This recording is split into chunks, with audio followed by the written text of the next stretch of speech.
Good evening, everyone. The time is 7:58-ish. 6:58-ish. Messed up already. On Monday, October the 7th, the year 2024, I'd like to call this Heritage Advisory Committee meeting to order. Welcome all. Thanks for being here. Haven't seen you for 4 months. We have regrets from Kevin Hughes and John Green and Councillor Gallo, and we will begin. Land acknowledgement. The town of Aurora acknowledges that the Anishinaabe lands on which we live and work are the traditional and treaty territory of the Chippewas of Georgina Island, as well as many other nations whose presence here continues to this day.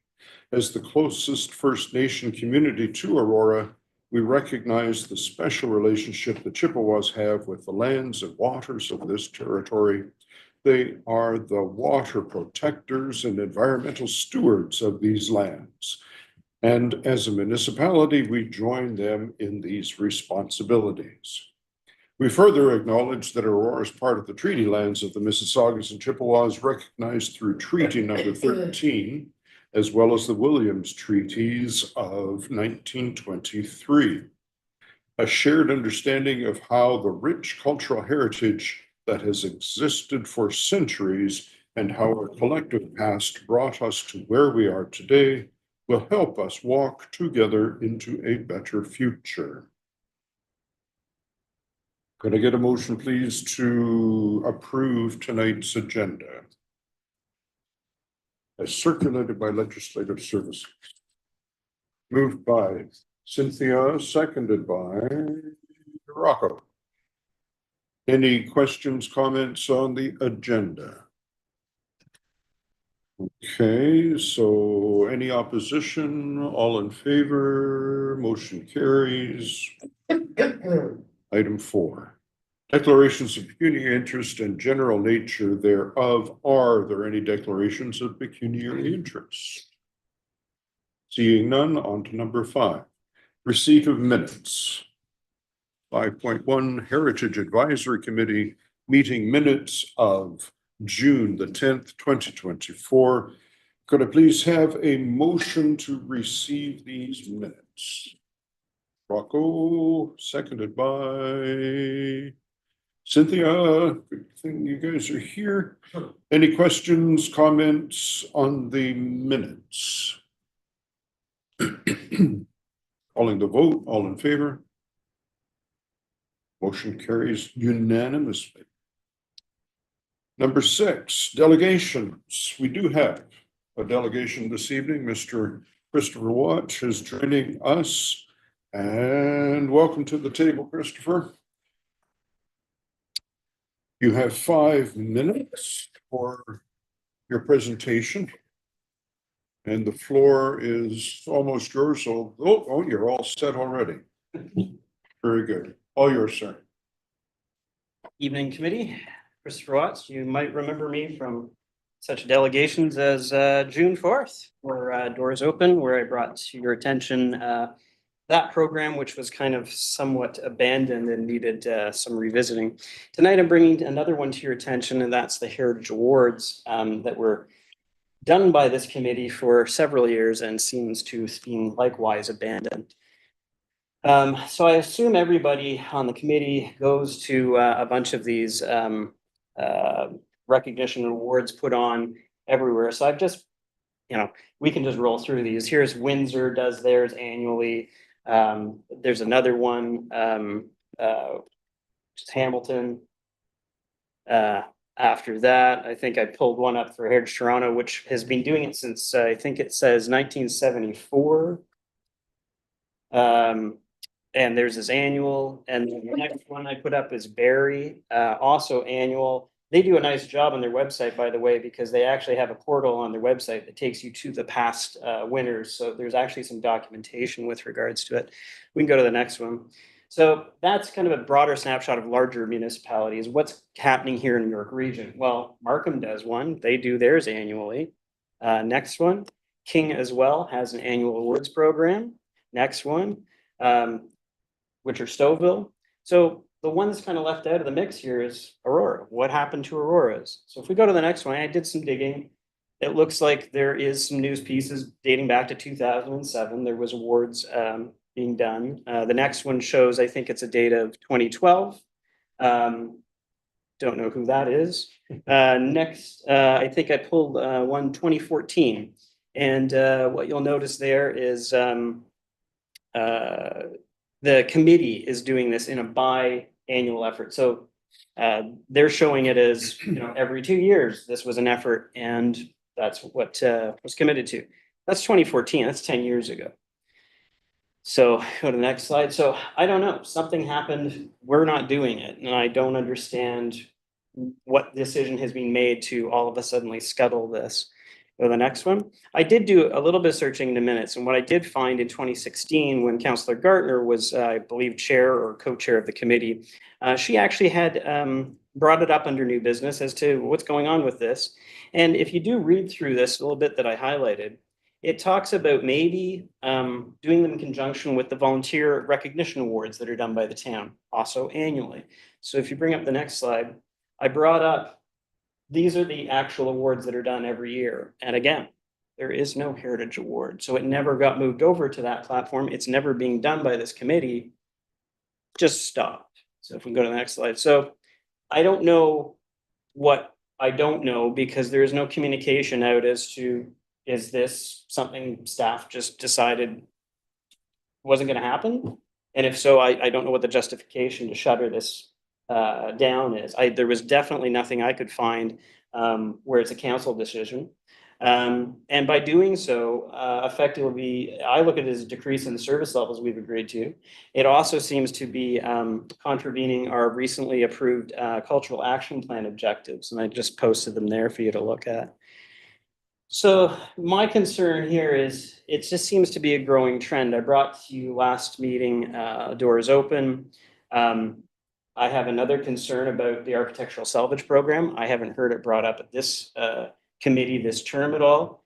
Don't know what the status is. I can't find anything through the website about it.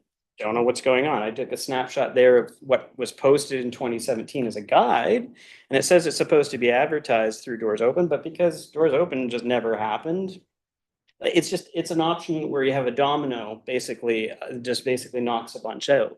So how do you kind of look after that? And my question is, where is this committee's pending list?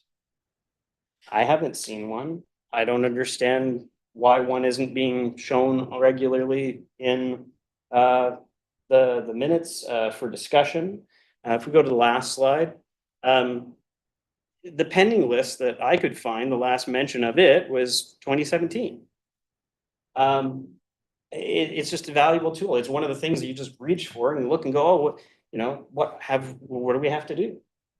Don't have one. Don't know where it is. It's not discussed, not utilized. So I'm just leaving with the thought that you can't manage what you don't measure. Should be measured, should be discussed, and it should be open and transparent to the community. So I leave that with you for your discussion and just your attention. Thank you. Thank you, Christopher. Could I first get a motion to receive comments from delegation? Moved by David, seconded by Cynthia. Any questions or comments for our delegates? Just a question, and I'm not sure, Mr. Chair, I'm not sure if you have the answer or if somebody else might. I know in other municipalities, there's a heritage planning department with somebody who has the designation of heritage planner. Does that title exist? Because on the town website, I don't see a name. It just says heritage planning, sort of a general group. So I'm wondering if there's someone in charge of that from the town's perspective, because we have limited purview in terms of, obviously in terms of funding, but also in terms of what we can advise. So I'm just wondering if there is somebody at the town that's designated with that specific role. Yeah, through you, Mr. Chair. I am a member of the Canadian Association of Heritage Professionals, certified heritage planner, and the town's heritage planner. But this is not your only job No, I also oversee policy planning. I also oversee development application review. Right. Quality appeals. Yeah, I'm thinking more in terms of, because on the town's website, it says very clearly that the Heritage Planning Department really focuses on things like permits and building reviews and things like that. That's all through me. Yeah, Yeah. but what I'm wondering more so, like, this is in my mind more sort of really about celebrating local history. Right. And that's not like, you have other things that are technical that you are responsible for. So for example, I've been working with the Heritage Plan at the town of Stouffville. One of the things he does is he does outreach within the community. Right. About local history. So I'm wondering if there's that role within the town of Aurora. It sounds like there's not. In that capacity. Through you, Mr. Chair. So there is always a debate between built heritage and some of the programming aspects as well. That is part of built heritage planning. That is part of what this committee and my role is as well, certainly. But then there is also cultural services. And there is that sort of gray area, admittedly, between even things like Doors Open and where that true responsibility lies. Personally, I think Heritage Awards is ours. I think that's a place where we can and should celebrate built heritage efforts within our community. So I think that specifically is ours. Okay, thank you. Other questions, comments from delegate? David? Yeah, Mr. Chair, first off, thank you, Mr. Watts, for your clear, amazing dedication to preserving and awareness to our heritage, including all the presentations you've done here. I also know you've volunteered extensively at the Pet Cemetery, doing some of the hard backbreaking labor for many years. So again, thank you. Through you, Mr. Chair, to Mr. Rob. And our chair will recall back several years ago, we attended the Collis Leather facility. And unfortunately, the committee voted to preserve and council voted to demolish. We attended that facility and several items were identified as having, we believed, historical value. Punch clock, some of the manufacturing tools, things that were really sort of touched by the employees, let's put it that way. Is there any way that we could get a report back of what items were salvaged by that site and put into either the museum collection or where they are at present? Yeah, through you, Mr. Chair. I think that's fair. I don't know the answer offhand. I don't know what happened to the salvage program since 2017, I believe you referenced. It was before my time here as well, but I can look into that and report back. It's the best I can do, for sure. Appreciate that. Thank you.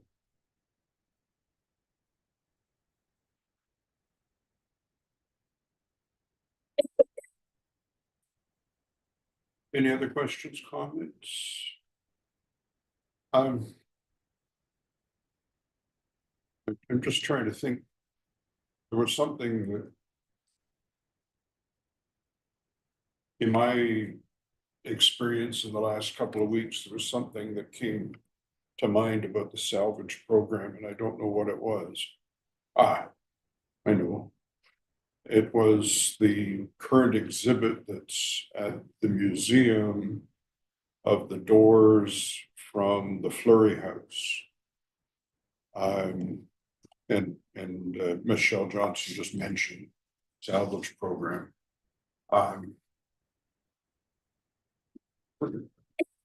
First of all, second or third of all, Chris, thanks very much for bringing this in a more formal way.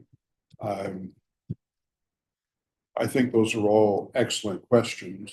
We did have a pending list that I think at one point got really long and then not so much. I really think that it's been a result from the town having so many different heritage planners in such a short span that one person, the next person doesn't necessarily know where the last person left off. And I guess that all falls back on well, who's the person that's been on the committee the longest and why didn't they say something? And that would be me. I do think that I've squeaked a few times, maybe not loudly enough about the pending list, but so there is a pending list somewhere, and perhaps that could be a regular item on our agenda of just where things are at, or just how one defines pending list. And it used to be that it came forward, I don't know if it was every month or if it was every second meeting, which would be every second month. The awards program, what Christopher found, I do remember something about what Councillor Gardner said about putting it to the town awards evening. I do think that we were doing it every second year so that we wouldn't run out of candidates to be nominated. I was reading on my computer what Chris, the agenda of Chris's presentation, and in part of it, I think, and I don't remember which community, but nominations could be made online rather than just nominations coming from the brain cells of members of this committee. Which I think at one point it was just people around the table thinking, well, who would be a good candidate for this and that? And I think it would be better done from the community as a whole. We might have even a wider knowledge. So I'm not sure how we should leave this. If this is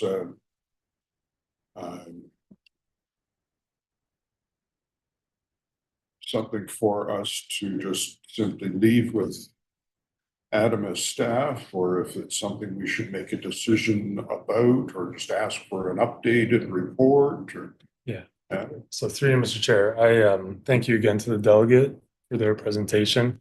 I think I have a general potential work plan that I could propose to the committee in terms of reactivating the Heritage Awards. So I think first and foremost, we do need to, like you mentioned, establish a general terms of reference. Do you want this to be annual, biannual, categories, built heritage, residential versus institutional versus commercial, things like that. So I think at our next committee, I can report back with the general terms of reference for us to discuss, to elaborate upon, to build upon.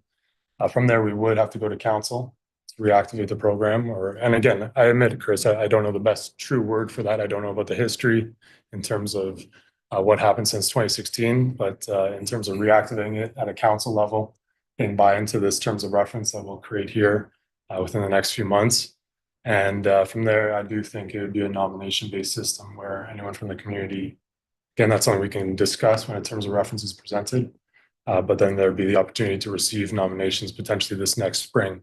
And then it could potentially be a hack-led selection process that then goes up to the council level for final award, or it could be at this level too. I'm not quite sure, but that's something that at least we could start with a work plan or terms of reference come our next meeting for further discussion. see if we can turn this fan.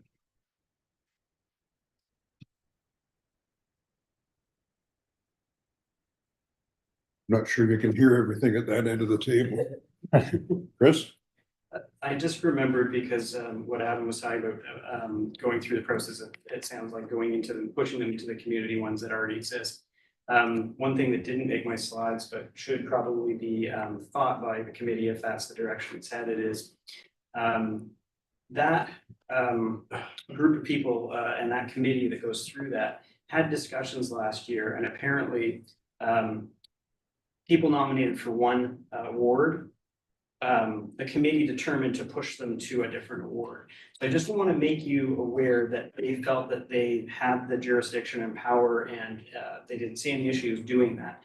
My fear is if you go and open it up that way and don't make the decision with inside of this committee, somebody that could be going through a heritage award could get pulled out of it into another group, or likewise, somebody nominated for something else could get pushed into the Heritage Award. So I think you have to be cognizant of that depending on how you want to set those attributes up for the award. I know they're gonna have subcategories or whatever, but maybe there should be some discussion with that committee about having some control with respect to that piece.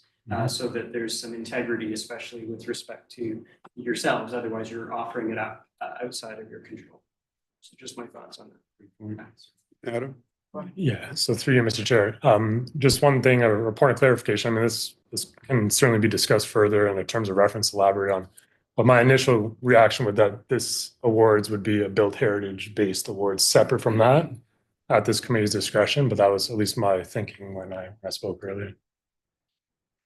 Mr. Chair, I'm gonna come back to that in a second, but I just want to clarify, you're referring to if it was rolled into that community recognition award, correct? Correct. Yeah, so I think what you're saying is absolutely right, Adam. I just looking at those community recognition awards, they're very volunteer based and they're important, but there's citizen engagement versus heritage is, I think, a completely different category. So I don't actually think that that recommendation that was made however many years ago, I don't think that it's the best way to celebrate heritage in Aurora, because I think it takes away from the purpose of the community recognition awards, but I think in doing so, it also undermines the importance of the heritage awards. I think those should be standalone awards, and in other jurisdictions, they are standalone awards. And I think that you're absolutely right. It gives too much leeway for people to interpret, you know, what is an arts and culture award versus what is a heritage award. I think if the explanations are very clear and specific, that there has to be a heritage, element to these awards, I think that needs to be kept within that sort of umbrella. I think it does a disservice to each award if it's sort of rolled into one.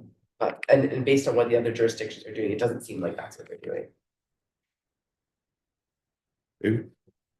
Mr. Chair, yeah, I did win one of these heritage awards, and I do kind of cherish it. I believe Bob might have nominated me for it, so thank you. I just want to say that I got to get something off my chest here, and it's been festering with me for a while, so bear with me. I'm seeing a challenging pattern here with our heritage, a very challenging pattern. Mr. Watts has just spoken about the salvage program, and we're at a state right now where, we just gave a list to council of 20 designated properties. And I think, correct me if I'm wrong, 8 got redesignated. Not a good fuzzy feeling for our heritage. Our museum in the last 20 years has been in boxes more than it's available to the public. We hired a curator. We fired a curator. Nobody knows why. Hillary House now sits in, who knows what, $1.2 million needed for it. It's gone. And apparently that's because the Historical Society walked away from the museum, had to take Hillary House. Now we have a problem with our museum because they're not in the original space that millions was raised for. And now Hillary House is a mess. Doors Open was always under this committee. Now I'm hearing wants to be swallowed up by Culture Days. Why? I don't know. It seems to be everything's being pushed elsewhere with our heritage. This is a lot of things that I'm seeing a pattern. I mean, I know right now, without a question, heritage is not a priority at a provincial level. We know that. Any designations is proof. The amount of funding for heritage projects, we have our backs against the wall. And I'm sorry, getting a little fed up with this pattern that, we're being asked to reapply after 2 years. I don't think you can get anything done within the first year. And the second year, we wanted to start planning open. Now this committee's disbanded. That's put up against us. And plus now we haven't had a meeting in 4 months, every 2 months. If we want to work on a hard project, how does that help us? You see, the list is just growing here. I'm seeing a really bad pattern here that shows there is a pattern. I just wanted to get that off my chest, and if this doesn't change, I think it's time that maybe an outside organization taking care of Aurora's heritage needs to, because clearly from a government level, I don't care about our heritage. I'm sorry, I'm calling it out the way it is.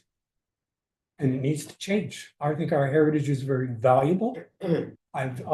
One of the reasons I became a huge advocate for our local heritage is because I didn't like what was happening. Because I was going, why are we not screaming from the top of a mountain about our great stories? That's how I became on the scene, and now I seem to be battling all the time now.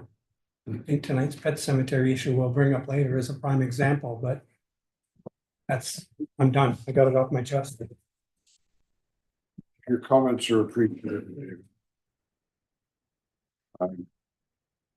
And I don't think it was 8 out of 20, I think it was 8 out of 30. Oh, thank you. I apologize. It was 8 out of 30. Yeah.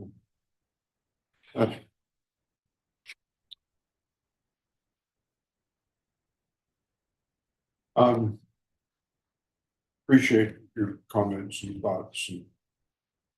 And I would also, just back to Chris's presentation, just with what you might put together, Adam, there is a pot of money that was, whatever the label is, Heritage Reserve. And that money was being used for the awards ceremony evening. I'm not sure how much is left after whatever council has decided to spend on the pet house. Hopefully there's some money back to allow us to have some sort of awards recognition evening. So I look forward to what you're able to put together and for us. Now that's on the awards. You're going to look into salvaging program. Yeah. I think there's something somewhere, and Marco, I think, might be able to help fill in some of that as well. Like even just where is the stuff? It's been moved a few times, and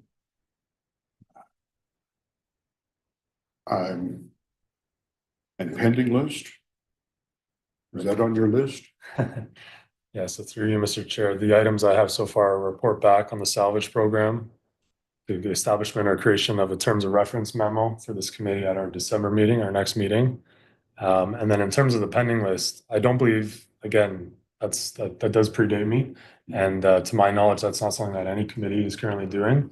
I think we have evolved from that to some extent, to the point that we have our new business section where if there is anything on anyone's minds, and even for myself to relay updates in terms of, one thing on the agenda is the establishment of the Heritage Grant Program.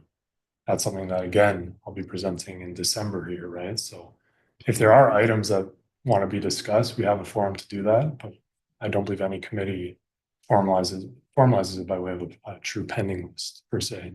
But feel free to correct me if I'm A wrong. question through Mr. Chair, just to piggyback on something that David raised, and not having been here very long, so I'm under the impression that we had meetings more frequently than every 2 months, and that is a recent change. Is that correct? Yeah, through you, Mr. Chair, I believe, was it last? Yeah, it was monthly, but when did that change? Was that last term of council, 4-ish years ago? Yeah, I think last term was every 2 months as well. Yeah, so going on 5-6 years ago. So the term before, so 2018 is when it stopped. The reason why I asked you, Mr. Chair, is because I think David's point is a very, very important point. I think we can't get any momentum going when we don't meet regularly. Yeah. And I'm sure that there's somewhere, somehow, someone has justified this decision, and I'm not sure what that justification is, given that we don't get paid to come to these meetings. But I think that we can't get we can't gain any traction on anything, because every time we meet, there's other issues that have to be addressed, which are relevant. Mm-hmm. But if we want to run these initiatives, I think we all feel are valid. I don't see how that happens if we don't meet regularly. And I think that goes, I mean, all of us have lives outside of this. If any of you have ever been a part of an organization, you meet like, you know, we have staff meetings once a month. I have academic council meetings once a month. I go to the board once a month. These are important conversations to be had. Mhm. So if we want to get things off the ground, I think it's difficult to do that if we only meet every 2 months and we take a 4-month break during the summer. So I think that's something, I don't know if there's a deeper conversation that can be had. Right. Or if that's just a rule across the board and that's just the way it is. But it's something I think that's it's an obstacle, I think, for us to do anything meaningful. Right. Could I ask of the secretary to note that in the minutes, given there's no member of council present? That again, we feel that we should be meeting more frequently. It used to be monthly and we would even have meetings in the summer. But meetings would be canceled if there was nothing Right. worthy on the agenda. But you knew that there was a meeting and it would, you'd reserve the time and space, but if it got canceled, then.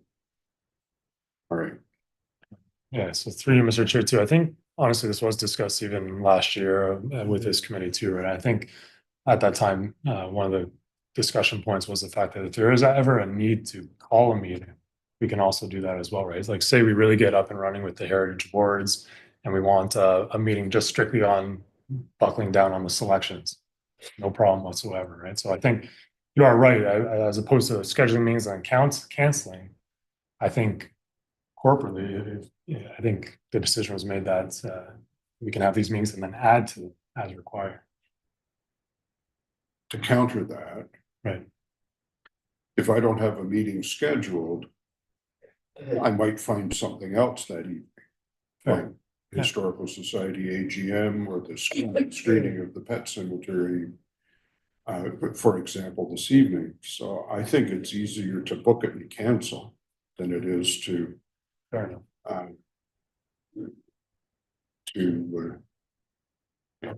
No, That's noted. That's fine. anyhow, that's 2 cents anyway. Mark Rocco. Through Mr. Chair, you might want to check for the salvage program because I really dug deep and thank you for the presentation. It was amazing, but that salvage program, I dug and dug and dug and dug, tried to find someone that had like something because I was trying to find, brick and, even from the church that burnt down, nobody could tell me that brick was all salvaged and nobody can tell me where that brick is. My brick was came from the same brickyard as that church. And I was trying to do a restoration. I could have used that brick to restore. And I got sent to Bradford to Priestley. I think Priestley owns that salvage yard there, which apparently a lot of that stuff from that church went there. But when I got there, there was nothing, and nobody could explain where. That church must have been filled like so many artifacts that weren't lost to the fire that could have been salvaged and reused, and even lead windows and things for restoration. So the salvage program to keep our heritage and keep everything, looking and instead of restoring and replicating, we're using the original pieces to rebuild is very important. So Priestley, I know that they sold the property to a developer and I think they're shutting down in probably like less than a year. But they might be someone that you might want to talk to in terms of the salvage program. Chris. Just because it's a tangential thing on the salvage program. The first delegation I ever made to this committee, body committee, I think I'd have to look it back, but it would be about 2012, 2013, and it was on the architectural salvage program. Because when I heard about it, I thought, oh, this is a fantastic resource. And I kept getting touted, oh yeah, we do this. And then when I looked into it, it wasn't even done then. So I came to the committee and I said, you're saying you're doing this salvage program, but you're not doing the salvage program. And I went through with staff and I sat down actually with Councillor Gardner and with Mr. Ramuno, and we went through a list. And I said, are these items, can they be accounted for? Well, we don't know. So there wasn't a proper inventory being done. The inventory that was there wasn't able to be verified. And I said, but in the documentation, so the thing that was approved by council was the whole goal of this was to get things back into people's hands. How many people had actually gotten something out of the program? We don't know. There was a lot of we don't know and oops, well, it was great on paper, but it was never actualized. And it hurts me to hear that you had to go outside of the community to try and find something for your heritage home when it's all, hey, when you walk through the door, there's a bronze award for us as a municipality. You got the Prince of Wales Heritage Award. And it's all based off of these accomplishments. I think one of the reasons we won that award is because we had an architectural salvage program that we are not doing. And now I brought that forward and, oh yeah, we're going to reconstitute it. And I brought that document forward. Here it is in 2017. And again, we're still not doing it. So I don't know how many times I have to beat the drum on it or what other external things can be done to kind of wake things up and say, you are doing it or you're not doing it. And unfortunately, without having a pending list or something that, with continuity, when you have a change in position, these things get lost. And the only seeming way to bring them back up is to come back before you to interrupt and say, here, you might want to do the thing that you said you were going to do. So I have no problem at the next meeting delegating and bringing back all of the stuff that I did about the architectural salvage program. This committee can understand it. Maybe Adam can clean some stuff out of it as well. I have no problem doing that. But just to give you some backstory of what my interface was with it and my familiarities. So I wonder, would it be helpful to Adam if there was communication between the two of you before that meeting? If you're doing a report? Yeah, through you, Mr. Chair, I'm open to anything. You always can reach me. That's never a problem. And again, I admittedly, I don't know about too much about the salvage program here, right? I am aware at large across the municipality, or sorry, across the province, municipalities that have had salvage programs, and sometimes they do work well, but admittedly, there are some downsides too. I will just have to highlight that, right? There's always a concern with uptick. I know, Rocco, you did a good job, but that's not always the case with some owners. There's always a concern with space, the availability of space. And sometimes the program balloons and it becomes immeasurable in terms of maintaining a space that can accommodate as many artifacts as we need. Sometimes there's a concern with deterioration. An item's left sitting there for years upon years, and it's essentially rotting away. And we're responsible for that. There is inventory. Inventory has to be rigid right from day one. I know that. And if you're not on top of that, staff aren't on top of that, admittedly, things go wrong. So again, I'm not sure what happened here, what the history is. I do just want to speak to some of the realities, which are something that need to be considered as well. And again, that's not just here. That's just what I've heard across the. So just a point of interest, which I'm sure you found in your research, in the A to Z guide of all the services that the town offers, the architectural salvage program brings you to a broken link. Okay. So if nothing else, that's a little bit embarrassing. So even maybe just even remove that option until it's fixed, because if someone is looking for it and it brings you to broken link, then that's an issue. Also says a lot about the health of the program. Okay, anything further? Sir, sorry, does anyone actually know where the storage facility was for this architectural salvage program?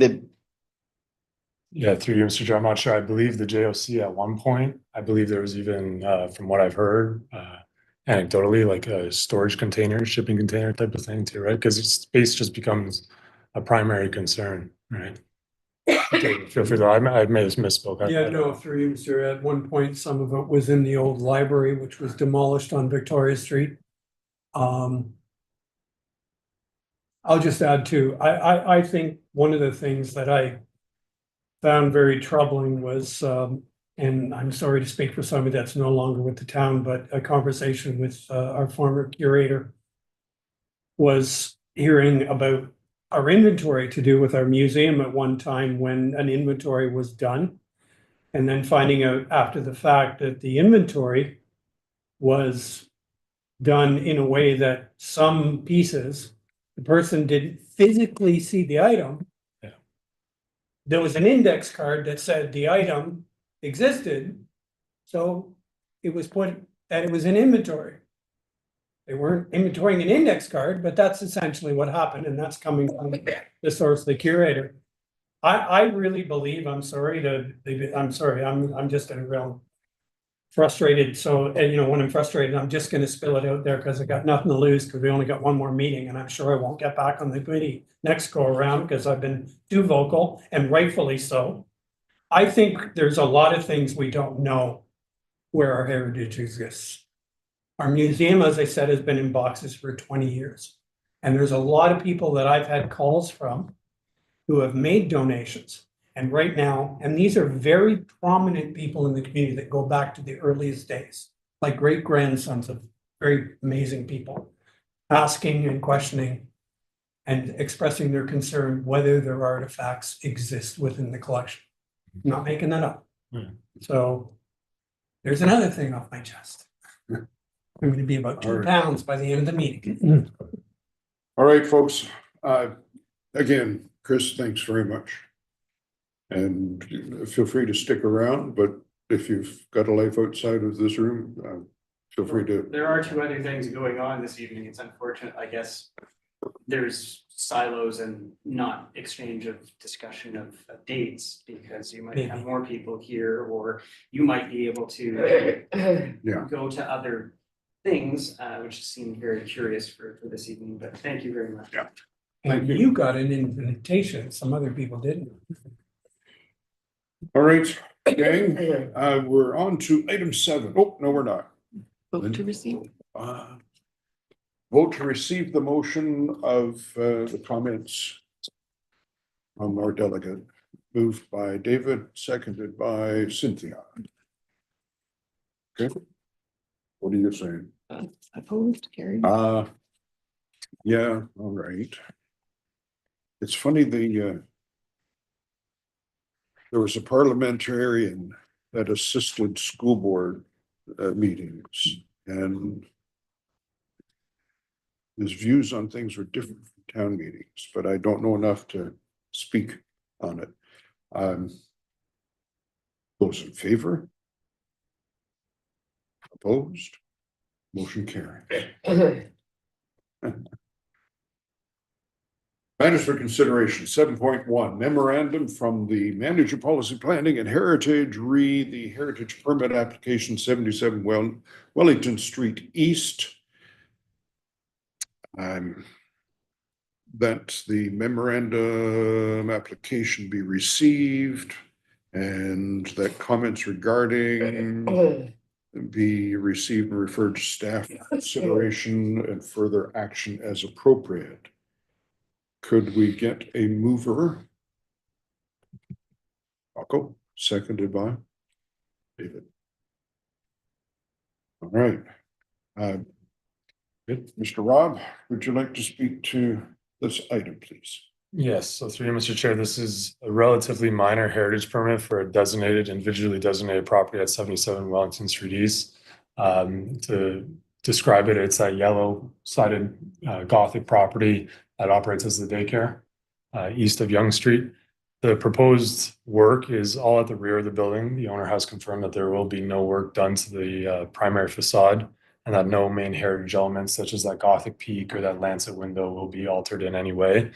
Specifically, as shown on the attachment, it's essentially that space between the current back of the existing primary structure and where their play space is, filling that in with additional GFA so that they can accommodate additional uses as part of their daycare. No alterations to the parking configuration at the rear as well. Staff have reviewed this. We believe it is eligible for delegated approval to allow the owners to receive notice of consent, approval for this heritage permit, and then proceed with their building permits in a more timely manner. Of course, pending any comments here from the Heritage Advisory Committee. Do we have any questions or comments for Adam on this item? Rob? I just had one, through you, Mr. Chair. Had one note about the siding to be non-combustible. I'm guessing that's just because they've encroached that setback that needs to be non-combustible. So does that mean they're gonna be like it's gonna be a metal, or, because everything is kind of wood siding there, like then they're gonna have to introduce something Yeah. different there. Through you, Mr. Chair, I asked the exact same question to the owner, and the intent is to actually replicate that yellow all the way through. So I'm not sure, the materiality may be slightly different, but at least from an aesthetic perspective, it will match from It'll the color- match. from the color palette. Yeah, and I don't expect the materiality to be all that different either. So that was a question I asked of the owner as well. Any other questions, comments? Great. If there are no further, I will call the vote. All in favor? Motion carries unanimously. Item 7.2, memorandum Hillary House considerations. That the memorandum be received and that comments regarding Hillary House considerations be received, referred to staff for consideration and further action as appropriate.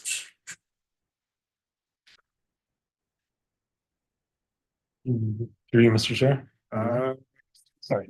I think Linda's gonna tell me that I need to get a motion. Mover, please.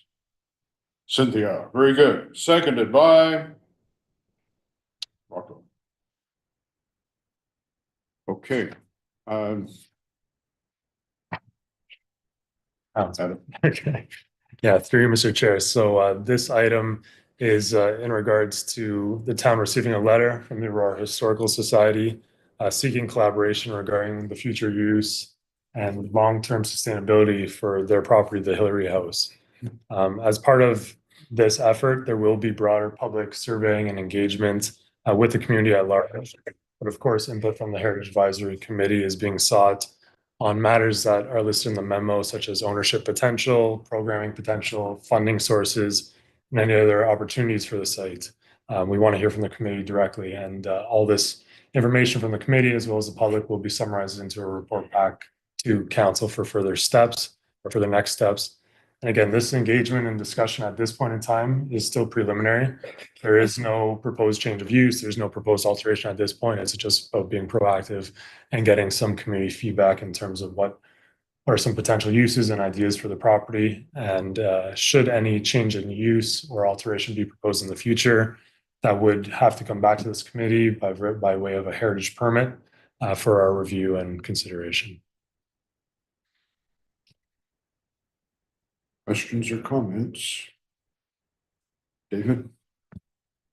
Through you, Mr. Chair, to Mr. Rob. If you could clarify, the information requested is for use for the Hillary House potential fundraising. So we're talking input in regards to our present state of the Hillary House. Am I correct? Through you, Mr. Chair, yes, that's correct. We want to hear from this committee about exactly some of those items. Okay. Yeah. Well, for the long-term sustainability of the property. Okay, through you, Mr. Chair. I think this discussion, because we are talking about the use of the Hillary House moving forward. And one of those decisions, of course, would mean who would manage the facility, what board would oversee it. And at present time, we clearly, from hearing from the I guess it's co-presidents, there are challenges getting board members, there are challenges getting volunteers. Clearly, there's challenges. My thing at that point is saying is, okay, well, why are there challenges? How did we get here? I don't think there's any reason to discuss at present time. Because critical thinking tells me is we need to understand, how did we get here? Why are we in this position?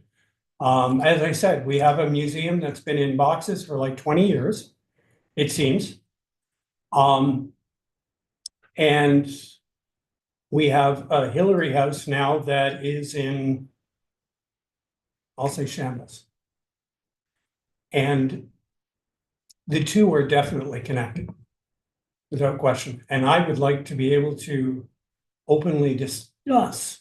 Because I know the agenda right now is saying we talk about future uses. I think we need to discuss how we got here.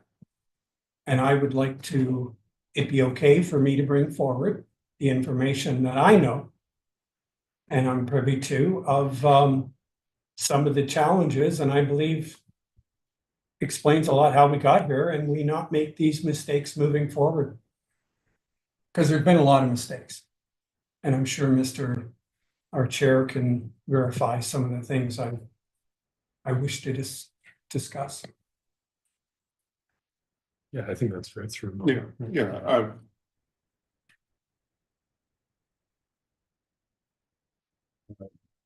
David, I think it's fine to, it's not just future use, it's how long-term, what options might be on the table for long-term sustainability.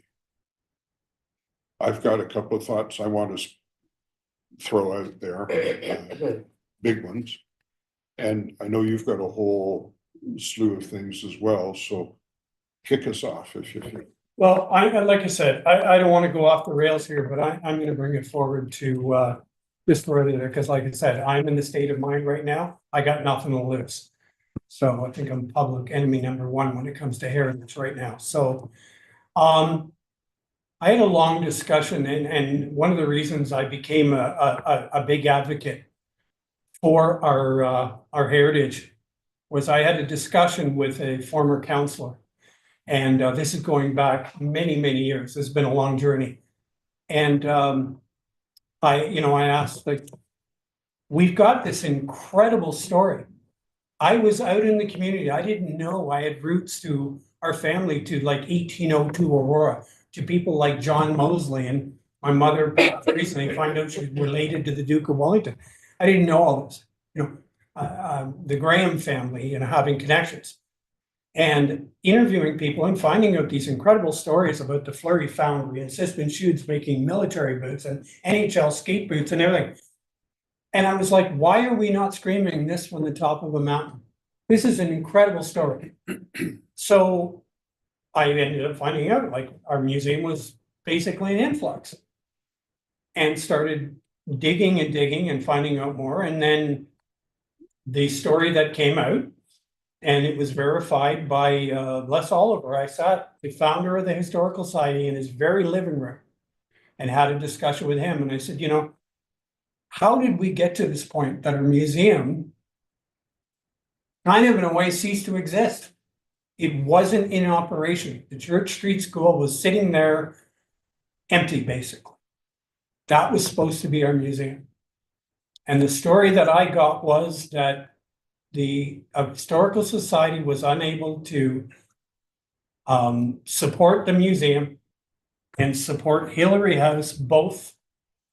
And the Hillary House, the board voted, and the vote was swayed that Hillary House would become the main focus.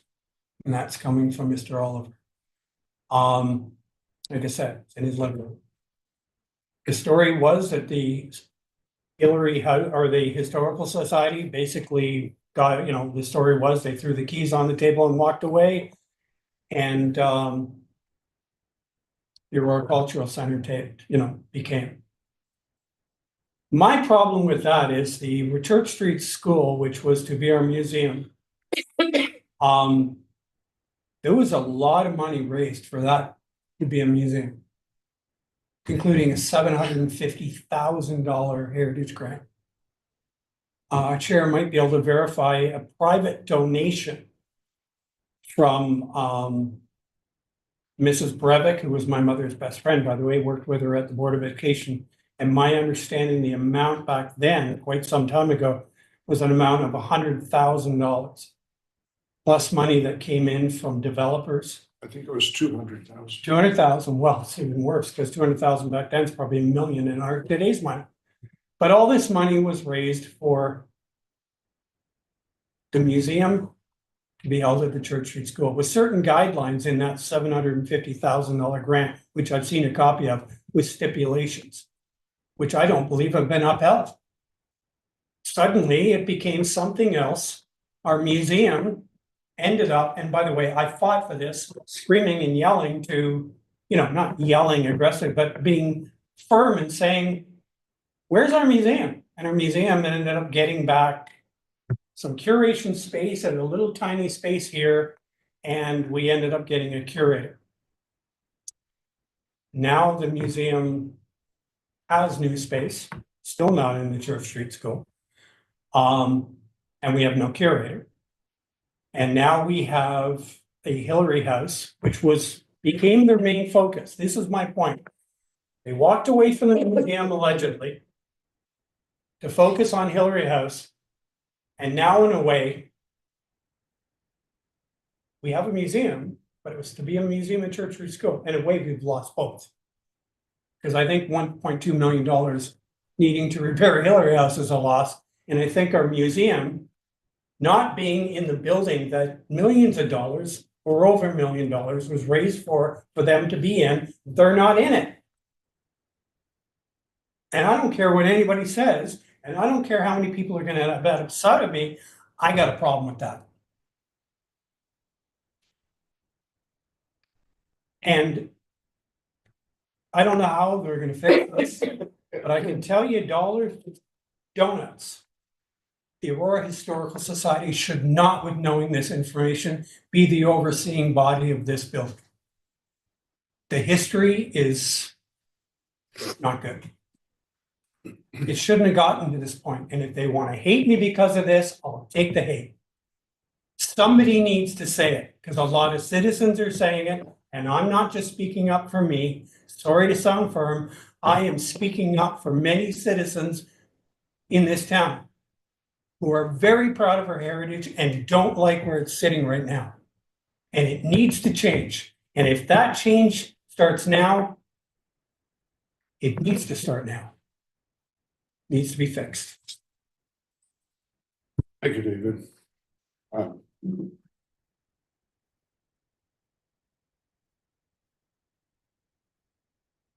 In 2005, I joined the board of the Historical Society. I'm going to babble a little bit for Rocco and Cynthia, Please. just a bit of background. And in 2005, it was fairly, I think it was just a few years, maybe. The Historical Society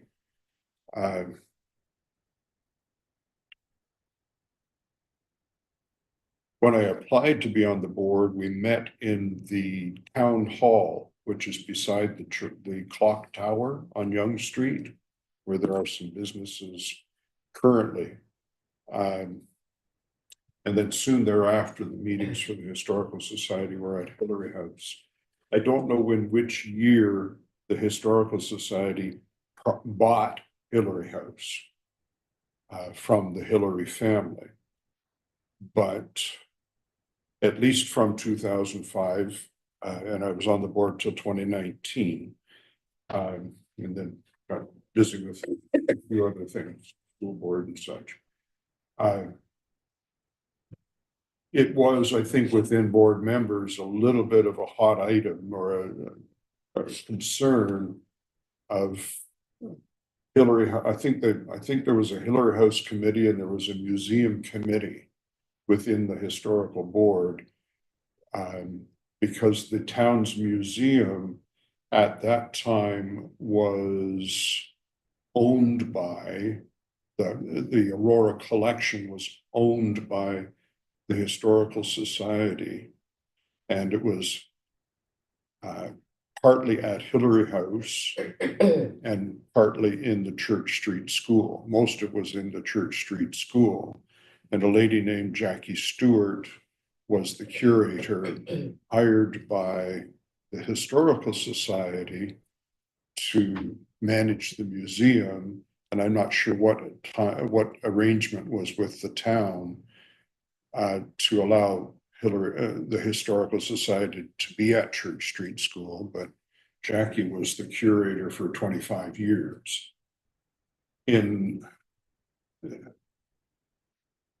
And part of the concern, at least in the neighborhood of 2005, was just what can we afford? Where do our energies go?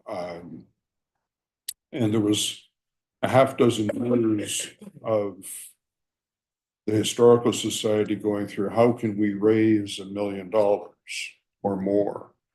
And who within the community can we talk to? Who's got money? Who we write some grants? And that's where the $750,000 grant from the government came from. Was done by the curator of the Historical Society at the time. And individuals such as myself donated a whole lot of money to the museum but it was deemed that we just can't do it. We're too small of a volunteer group on the board. And in 2013, the town purchased the Aurora collection from the Historical Society for $1. And in 2013, the town was supposed to start the museum at the cultural center at Church Street School, actually. Church Street School became the Aurora Cultural Center in 2010. And within 3 years, it was to be independent from the town, but that's financially, but that's another story. In 2013, the town was to hire 3 staff members to manage the museum. They hired 1. So it's been a contentious issue for a while. The board for the Historical Society, back to the topic at hand, the board for Historical Society is just a bunch of volunteers that are interested in history and heritage for the town. And each year, it's almost, I kept razzing them at times that we're sounding like the Hillary House Society, not the Historical Society, because it was always, let's raise money for maintaining the building, the structure. We need a new roof. The porches were needing repairs. The fence out front's needing repairs. We just ongoing and ongoing. There are critters in the ceiling we need to, and there's a connection with the Ontario Heritage Trust as well. There's an easement, and I'm not sure all the technical arrangements, but here's my strong point, or my main thrust. Hillary House is a National Historic Site. To my knowledge, or my understanding, most, if not all, National Historic Sites that are located within municipalities in Canada are owned by the municipality, owned and managed by the municipality. I think the town needs to buy Hillary House and look after Hillary House. Bottom line. Not end of story, but bottom line. At Hillary House, there's a big ballroom. It's not huge, but it's called the ballroom. Weddings are held in there. Movies have been made at Hillary House. I think it would be great for meeting space. The Bridge Club of Aurora or whatever. Maybe they need a room just to meet and whatever. All of the community groups that are looking for spaces. Yeah, there's a new town square, but I'm sure it's going to fill up quickly. The United Church that burned down will have meeting spaces for some community groups. That's a year away. It's to open in the fall of, well, hopefully the summer of 2025, August 27th, according to a meeting that we can have.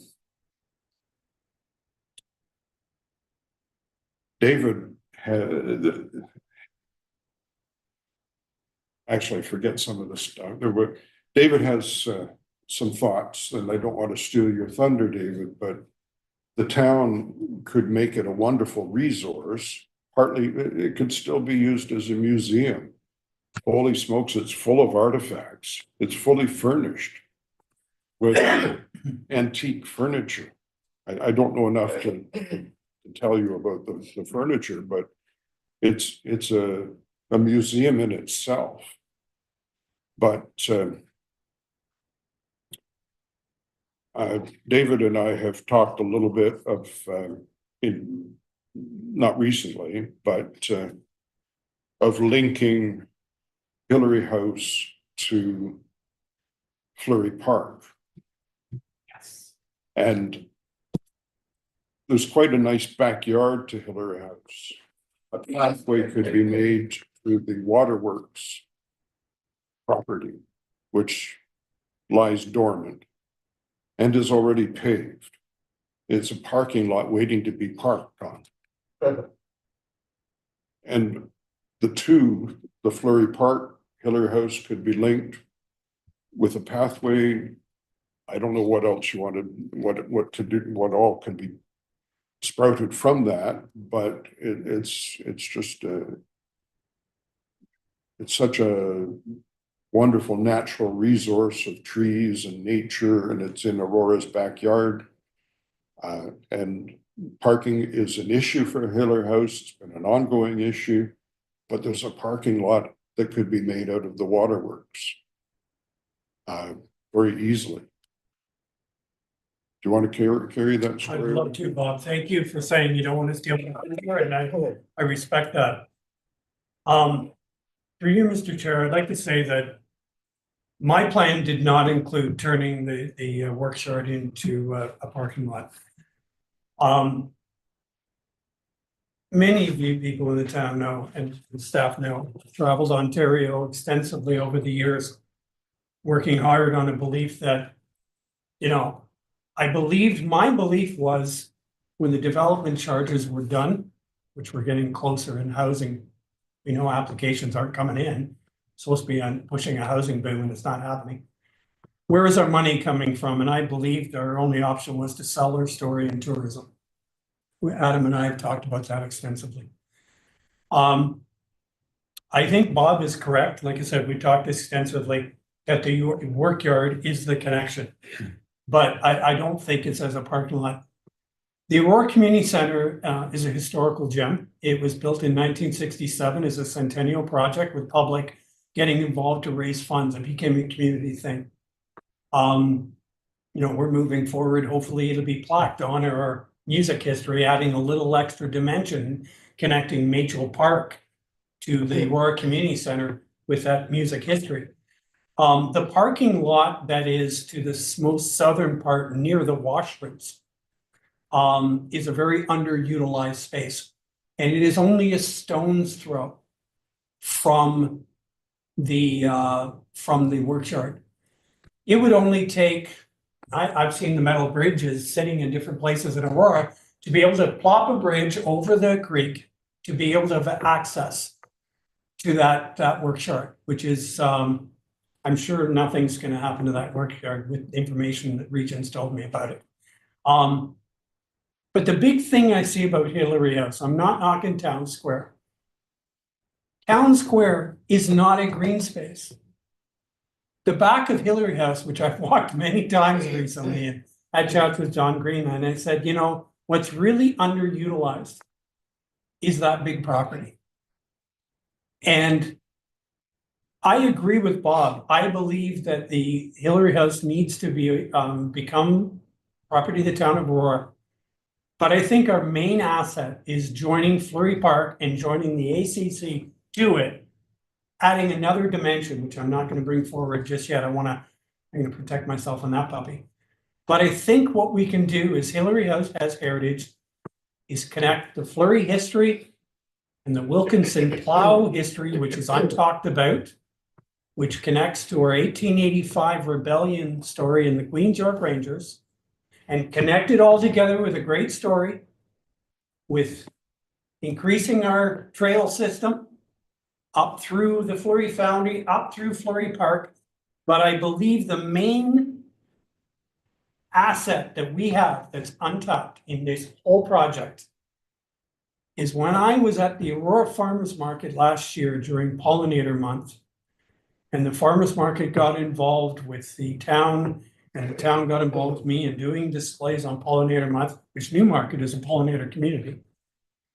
I was so impressed listening to the park staff be so passionate about educating the community on, you know, what the species and everything. But I also see what our park staff do and how diligent they work. For example, you know, what the region helped with and what the ACC has become. And when you see what the ACC parking lot became, it's totally different. I think they could become the main asset to making, we need more green space. We're losing green space everywhere. Look at what happened to St. John's Side Road. Now we got people building on the Mackenzie Marsh. We're losing green space. We have a green space next to a National Historic Site. Let's work on it. Let's connect it to the green space in Fleury Park, and let's work more so on Fleury Park. Let's work on the whole project, which is what I've talked to Adam about it. I call it the North Promenade Plan.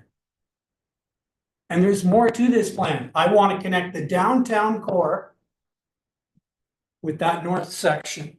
That people want to come here, come on the train, go through the heritage areas around Town Park, go to our downtown core, and they want to keep on going north. Just like Lord Simcoe did with his team, just like the First Nations did.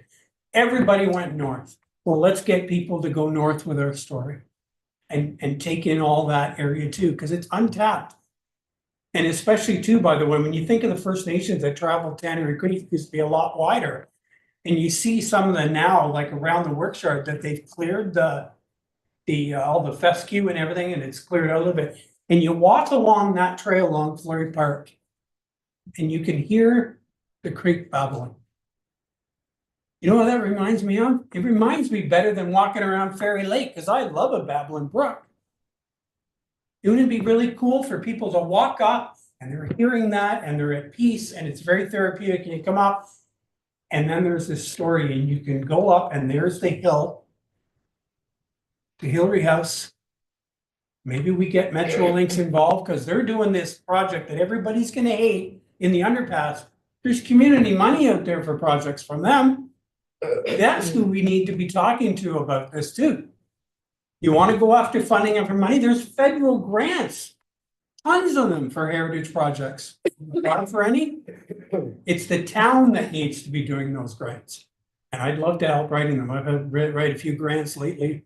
Helped write a grant. Somebody got 100 grand recently. No more business. So that's where I'm going with this. Is like, great, Bob, like I said, thank you for giving me the floor. There's a bigger picture here to connect what we already existingly have and fix this. You know, I don't know how we got to this point, but I'll tell you, the best National Historic Sites I've seen in Ontario, always these green spaces. And look what Singing Sands up in Tobermory. It's a marsh with, you know, boardwalk through it, and it's really nothing to look at, and they got millions of dollars. If we threw this plan out, that we want to connect our history beyond Hillary House to the rest of that area and sell a story, I bet you dollars to donuts, the feds would probably throw some money at us for tourism. Lots of money for tourism. Thank you. Thank you, David. Cynthia. Just wanted to, I guess, add to the conversation, Mr. Chair. I don't know if any of you have been to Spadina House directly across from Casa Loma. Have you been there, David? So Hillary House is actually reminds me quite a bit of Spadina House. It was bought by the Austin family, really, you know, prominent family in banking and in the early electric utilities companies. And they've turned it into a working museum. So the artifacts are there. You can actually take students. Here's what I'm thinking. I've been teaching in York Region for 23 years, and I've never in 23 years and teaching history, never received any information, promotional material, opportunities to take students to Hillary House. Whereas we're spending upwards of $800 for one school bus for one trip downtown and to take students to see Spadina House, where we could easily bring them somewhere that's much more local.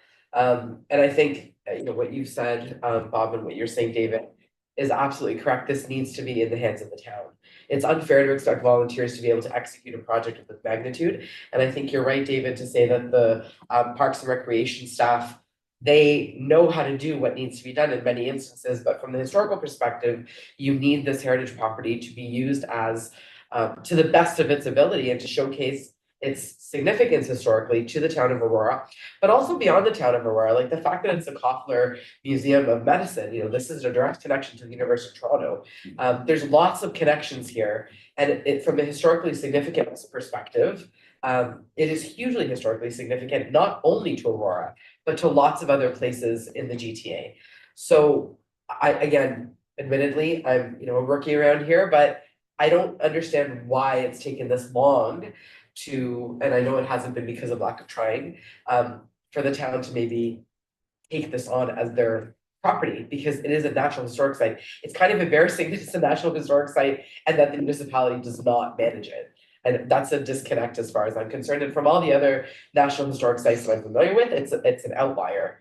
So to put it in the hands of volunteers, as wonderful and as generous as those volunteers have been since its designation in '73, I think it's not doing the best that it can do given its current circumstances. As an educator, you could have school groups in there every single day. And the irony is that once that money gets injected into getting that property to a point where it is safe and it is, showcased to the best of its ability, you could easily charge a class full of students, $20 a student to walk through Hillary House, to get a couple of hour tour, spend some time in the green space. I think the green space is hugely important, and the pollination piece, there's a lot of cross-curricular connection there for social studies, science, math, literacy, all across the board. So I think there's opportunities there. The output initially obviously would be significant, but I think if done properly over time, it would the money that would be coming in, I think, would allow it to be maintained and might even make money for the town. Given that teachers are taking kids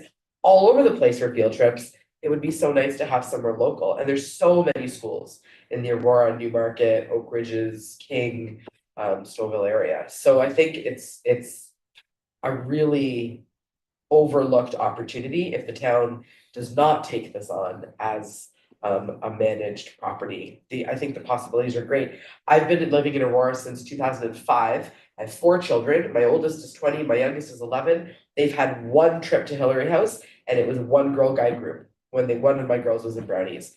My kids have gone through Girl Guides, Boy Scouts, school, all kinds of community organizations. That tells me that there's a real lack of information available to the greater community about the kinds of opportunities that could exist here. And it's unfair to expect volunteers to be able to do that on their own. So I think with the right support, it could be really, as David said, a place where people like a destination for lots of different reasons. And I think it hinges on this property. So. Thank you. David. Through you, Mr. Chair, I just want to add that I think the will to do something is kind of tainted, because I brought this up before and it needs to be on the table. I've sat in meetings with people, groups of people who have influence in this town. Some of them sit on boards and committees within this very corporation. They are related to elected officials. And to hear people openly speak out, like I said, I'm not making this up. I was present. I got no reason to make this up.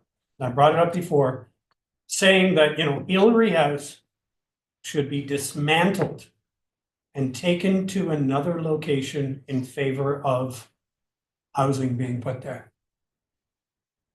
That it tells me right there's a mindset out there of people that don't give a darn about our heritage. To me, that is just absolutely insane saying that. It's a National Historic Site. Really? But it just shows what we're up against with our heritage. It would fall apart. Yeah, well, tell me about it. But maybe that's what they're hoping for. You know, I'm not accusing, but I'm just saying, we've seen in our community, like, look at the place right beside it. Redmond. The Redmond House is sat there like dereliction, like just neglected, and maybe it'll fall down. We saw that with the Dome House. Let's shave it down to a facade. Now the Dome House, well, some people defend it, say that it doesn't look anything like. We've almost wiped up every little piece of history of the Dome House, and now some people wanna, no, let's just take Hillary House down and, you know.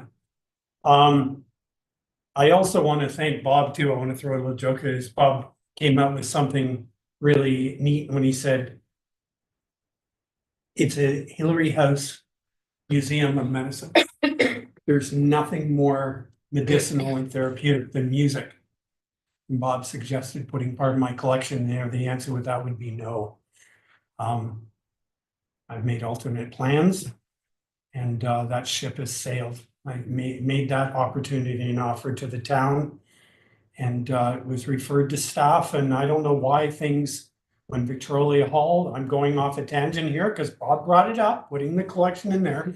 Victoria Hall went to staff and it died a cruel death there, never came back. So I'm sick and tired of beating that drum.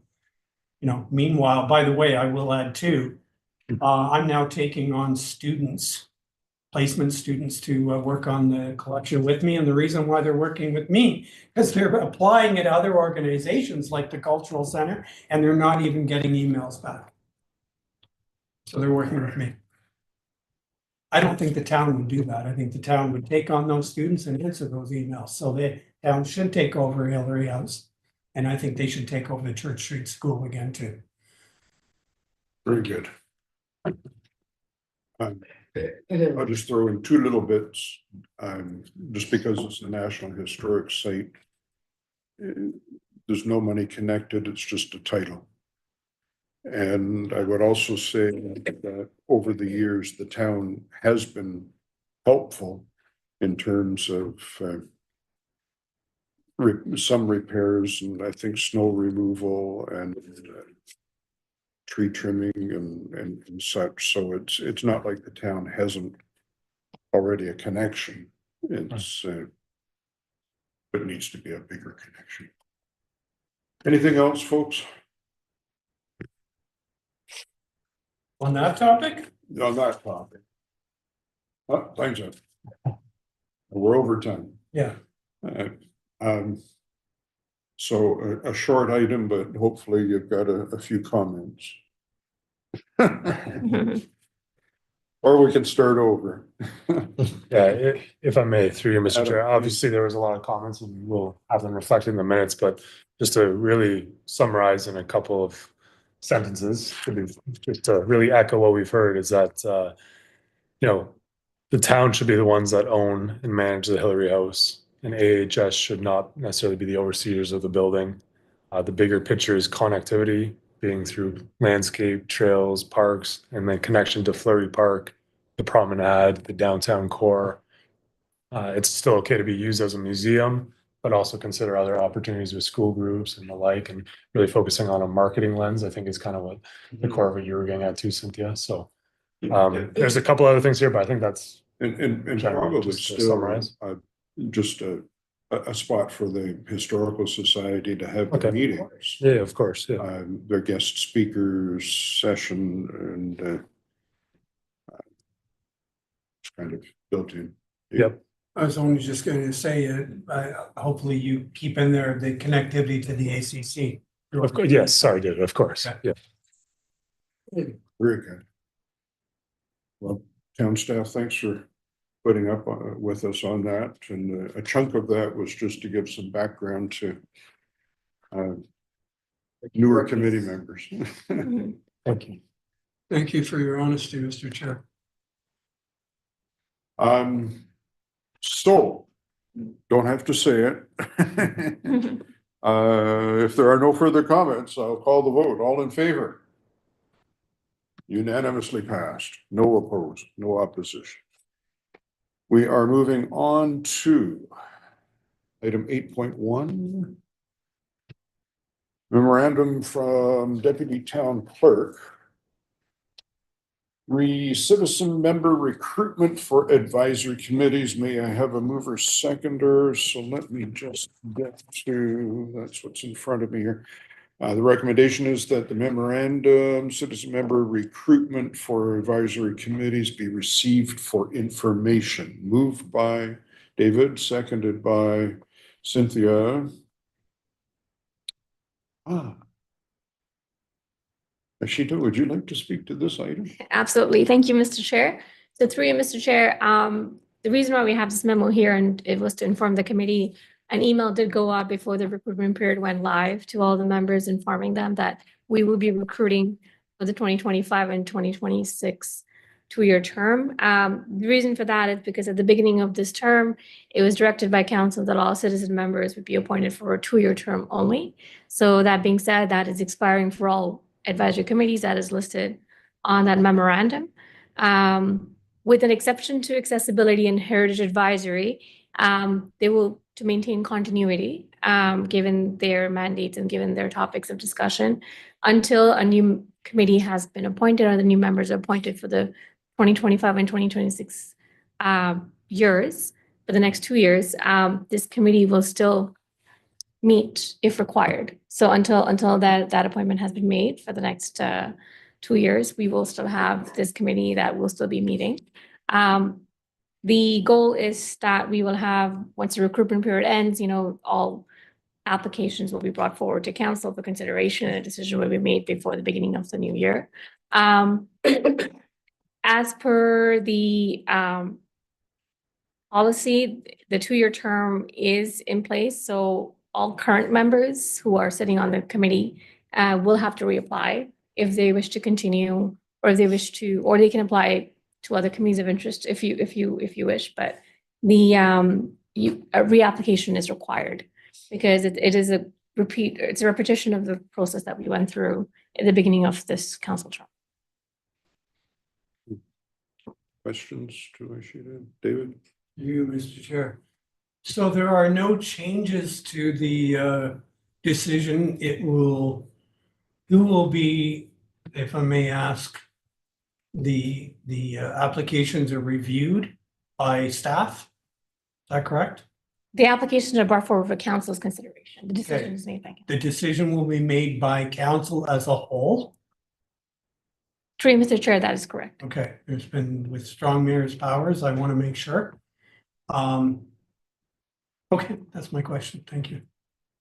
And I'm wondering, I did look at meeting dates for 2025. There's a heritage meeting on February the 10th. Are you suggesting if council does not choose new members by then, that these folks would be considered the committee? Through you, Mr. Chair, that is correct. Because it was also council direction to maintain continuity for heritage and accessibility advisory committees until when we're going through that transition.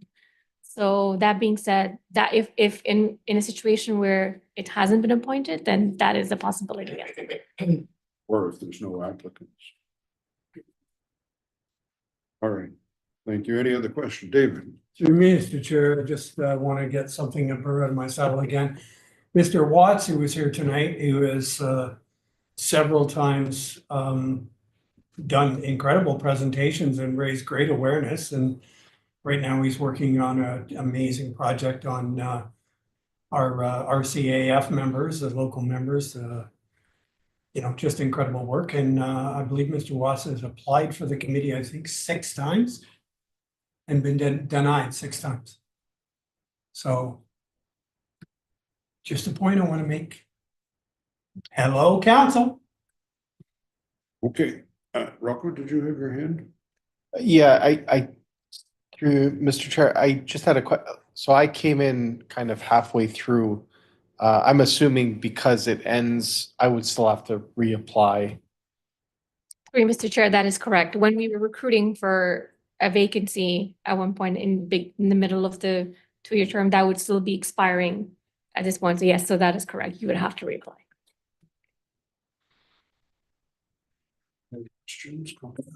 Except for Bob, he's an honorary member. Well, yeah, so I was gonna ask you after, but I'll ask you now.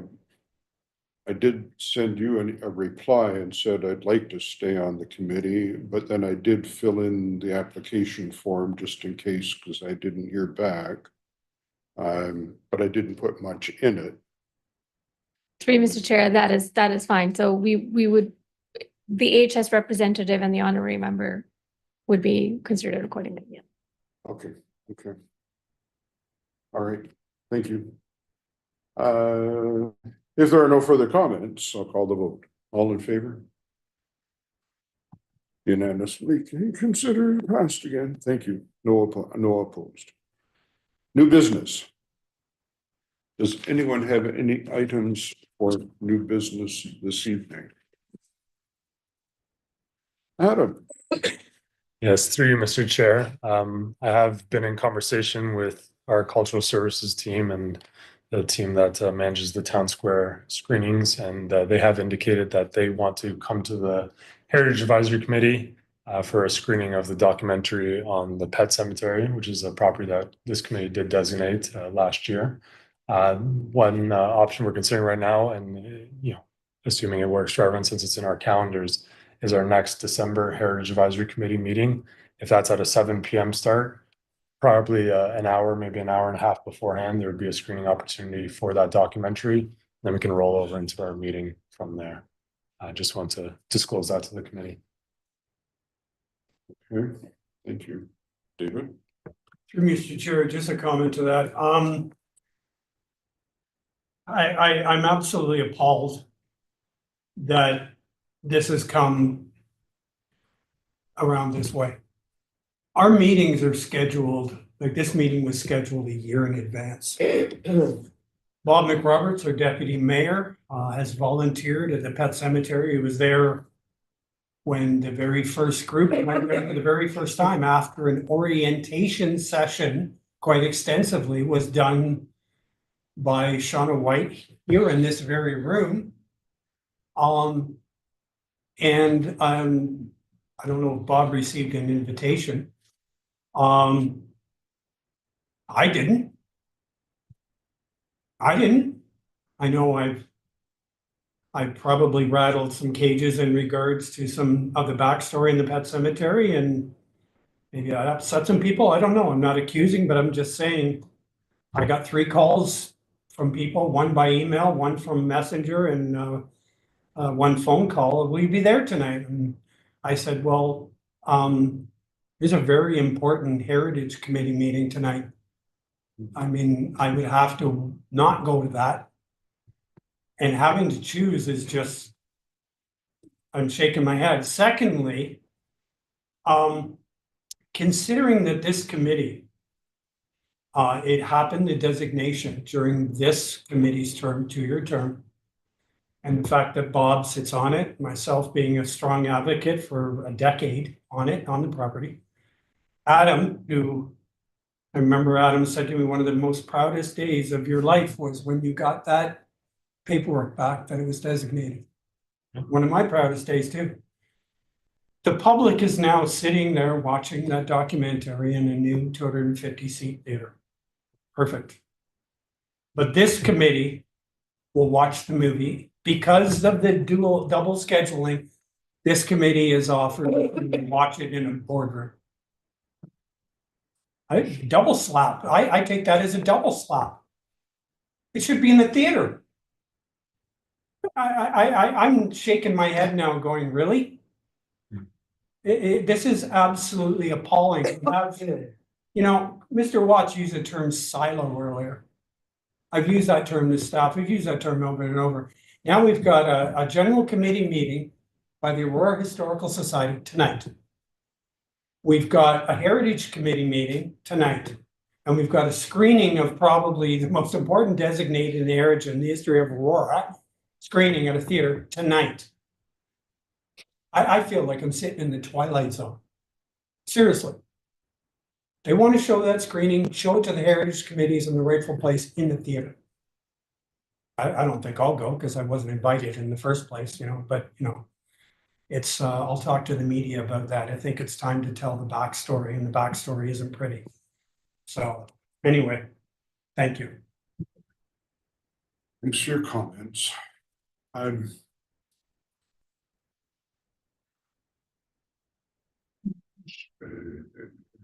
Is it fair for me to ask, or do you know, I just wonder who schedules the events in the town square? Through you, Mr. Chair, it would be the Town Square Cultural Services event staff. Yeah. I don't think I got a personal invitation. I don't have feelings hurt by it at all. I did read something. I think I was going through a list of what's on at the town square. And came across this, but I think that was about a month or more ago. And I was disappointed. But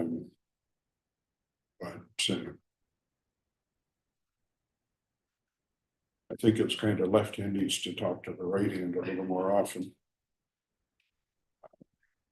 In terms of, as David said, this meeting's been in the books for over a year. It's been in the books, I don't know, over a year. Anyhow.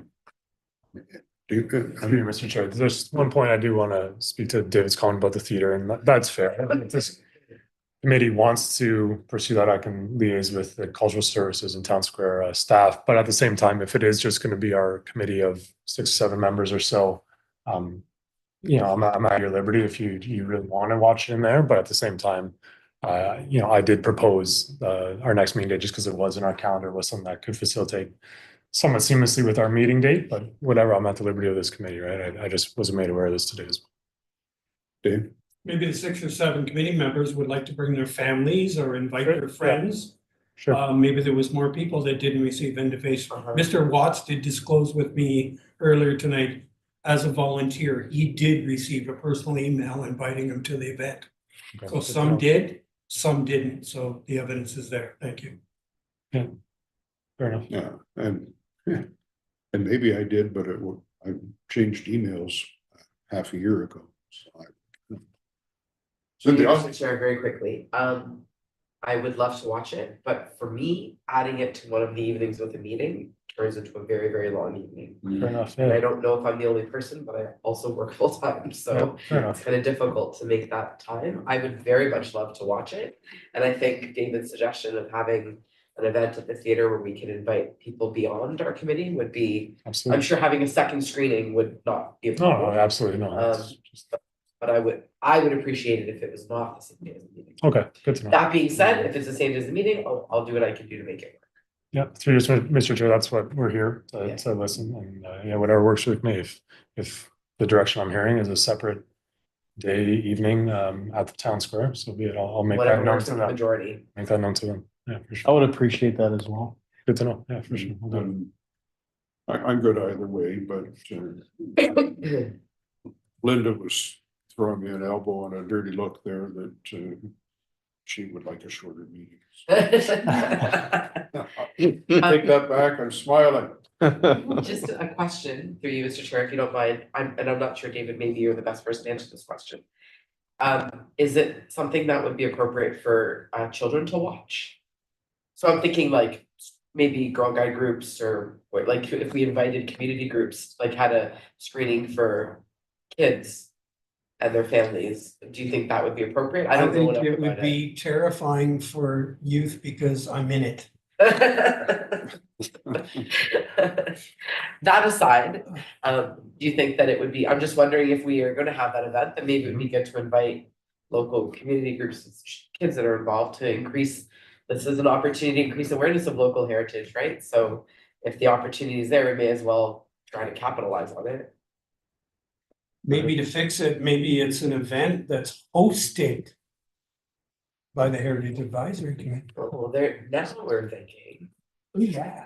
But just to add to that, this evening's screening is the Aurora Sports Hall of Fame members are hosting, apparently.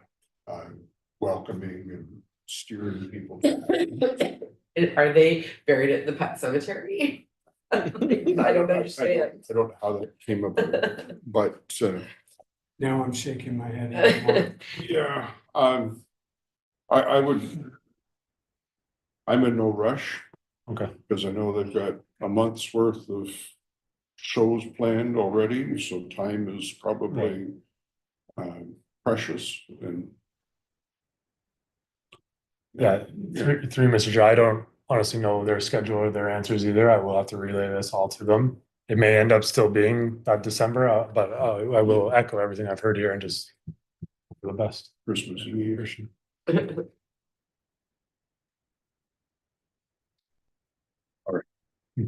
Um, Did we vote? There's nothing to vote. Does anyone have any other new business items? Okay. Seeing was on the minutes, I want to bring up that I want to re-enter doors open because I want to be preemptive. I'm getting a bad vibe that the doors open is going to get swallowed up by culture days. I don't believe our heritage receives its ultimate exposure or benefit being swallowed up by culture days. Mhm. We planned, and I believe it started during the when I was on the Heritage Committee in 2010 to 2014. And discussions started about changing the date of doors open. Doors open to me when it was in October didn't do justice to what a lot of other communities, I believe, do, didn't do justice to bringing people from outside the community into Aurora to experience our heritage. People who live here, they can go to the museum, they can go to the library, take out a Aurora book, they can learn about our heritage. But for somebody to come a distance in October, okay, can be more of a challenge. You know, kids are back in school and things like that. We moved it to the last 2 weeks of August for a reason. Because from a traveling standpoint, tourism standpoint, those last 2 weeks, evidence-based, are when people travel. They'll go and travel Ontario and, you know, do trips and things like that. And when we moved it to the last 2 weeks of August, and I'm sure Adam with the numbers can verify this, I know Marco can, our heritage planner, we had record numbers by moving it to August. And we had more sites. And just this past, not this past weekend, the Saturday before, I went out and spoke to our some of the partners we've had in the past. One of them was the Masonic Lodge. And one of the reasons why they're now at the Aurora Farmers Market setting up their tent was because they felt of the loss of not being involved in doors open during the summertime, where they experienced record numbers attending their space. So they went during the summertime to the Aurora Farmers Market. See where I'm going with this. So I just really believe that I feel that the Doors Open needs to be an independent event. And, you know, somebody, Chris Watts brought up in one of his slides, somebody said that, you know, it was the same sites over and over. Well, this is one of the reasons I started pounding the pavement and trying to get new people involved and, you know, got the dentist who's got all the Star Trek stuff and down. Now, the people that own the Baldwin House on Mosley Street have expressed interest. The Masons want it back. And I've spoken to Adam about this. Maybe it's time we really start early, really early, and layering Doors Open with a theme, a consistent theme that we can get partners involved. And one of them I suggested is a story that I think is undersold and undertold, which is our rail history. Mhm. We are here because the rail came first to Aurora from Toronto. We haven't really last told that story since what, 63. Maybe it's time to start screaming that one from the mountain again. And there's a lot of partners. People love trains. You know, I've always said people love trains, and younger people now are adults, what they grow up with, promise of the train. Trains are ingrained in our brains. So let's ingrain it in a doors open event. Mhm. You know, and I'm sure Metrolinx would love to jump all over it. You know? I just don't want to see it swallowed up by culture days. Through you, Mr. Chair, I think the direction to proceed with the doors open event would be a separate standalone event. I think that you're right, that would be appropriate. The thing with the new doors open structure and the Ontario Heritage Trust requirements is they actually dictate the theme to municipalities. So we're at the liberty of whatever theme they choose, for better or worse. The other thing that's required is they actually require a separate dedicated working group. So it wouldn't necessarily be managed by the Heritage Committee. It'd be a separate doors open committee. Right? I believe members of this committee could join that working committee. I think I myself would be on the committee, things like that. But it would be a separate working committee as part of doors open specifically as a separate event. But on the theme note in particular, it would be at the liberty of whatever theme the Ontario Heritage Trust chooses. Through you, Mr. Chair, wasn't Doors Open run by the Heritage Committee in the past? Through you, Mr. Chair, it was, but the Ontario Heritage Trust program requirements now require a separate working group.